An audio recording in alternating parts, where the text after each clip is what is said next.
Alright, back again, Luke here. And as you can see in front of you, today we have out two of these Vegas 777 War Final Assault arcade PCBs made by Midway. And today what I wanted to do is show you how to connect these. There's no information out there on the internet as to how to system link these, so today I want to go ahead and show you how to do that. So if you have those cabinets sitting around, they're quite rare and obscure, but if you get these things connected together, they can be quite a lot of fun. As you can see, these are two original hardware pieces, PCBs.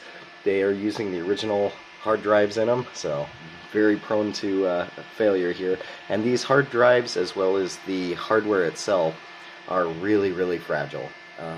They go through so many different problems. It's a kind of hit and miss whether they will continuously stay running or not. So if you have one that's not running, it's probably because there's either a connection issue with the hard drive is dead, or there could be another fault somewhere else. Nevertheless, these two are running.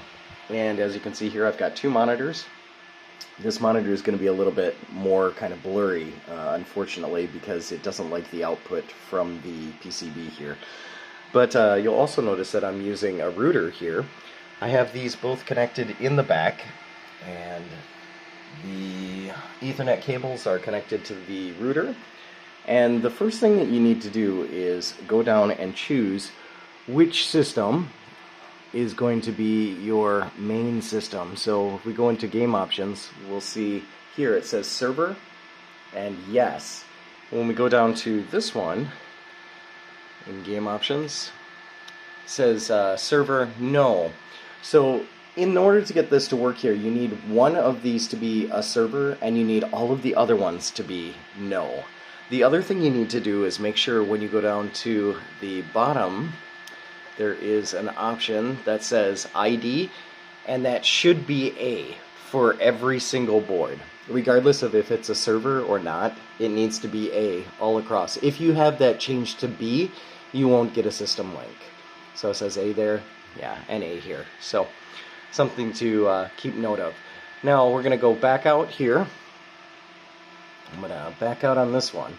And then we're going to go down to network test. Like I said, this particular monitor is not showing up very clearly. Click on network test. You can see the cable says it's okay. We'll go down here to our network test. And this one will also say it's okay. Now you can see that it's actually found two boards here. They're running pretty consistent. This side here it's running a little bit different, but nevertheless those two are now system linked. And one thing I did figure out is that you have to go through here to make sure that the cable and everything is connected each time. So when you start it up, you need to make sure that these two are connected and that your test is passed. If not, you won't be able to system link. So we'll back out of here, go down to exit to game, go down here, press enter on this one.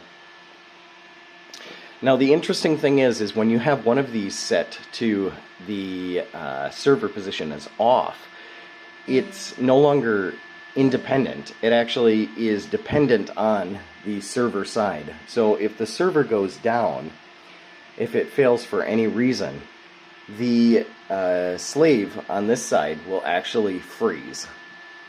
So you can see client server there. This one is up and running. It should take a second and then it should find, there you go.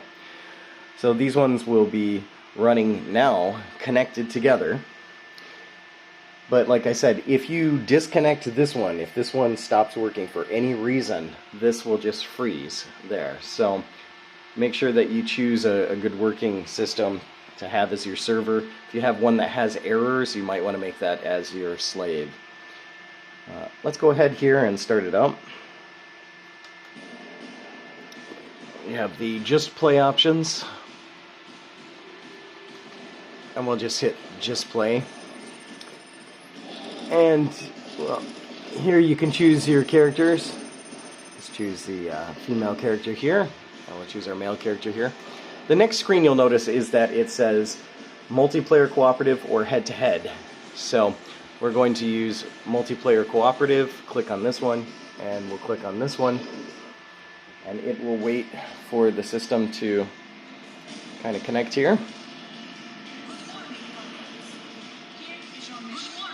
And you'll notice that the the sound is a little bit off here. But let's hit start. Let's see. Waiting for others to join. And we'll press start there. And now, as you can see here,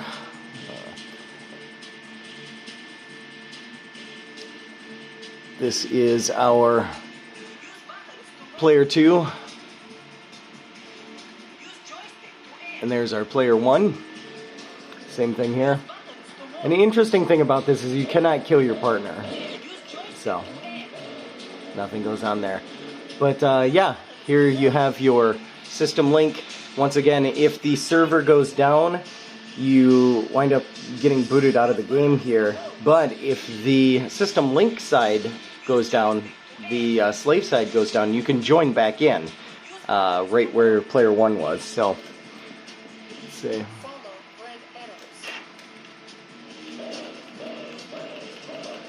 This is pretty ridiculous to play one-handed, but this is a very tricky game to get used to. And as you can see here,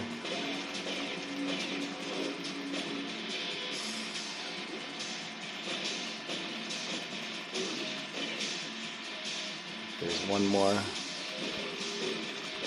There we go. And if we want to change our view, we can go into our first-person view. And first-person view here. But yeah, nevertheless, just wanted to share with you a little bit of tutorial here on how to get War Final Assault made by Midway here for the arcade to do a system link. And it does take a little bit of work, but once you get it going, it's pretty neat. It's quite fun to be able to do a system link here with these two old, very difficult to keep running arcade PCBs. But nevertheless, that's about all for me for right now. Like always, I'll put up another video here soon, so thanks for watching. And some more Final Assault.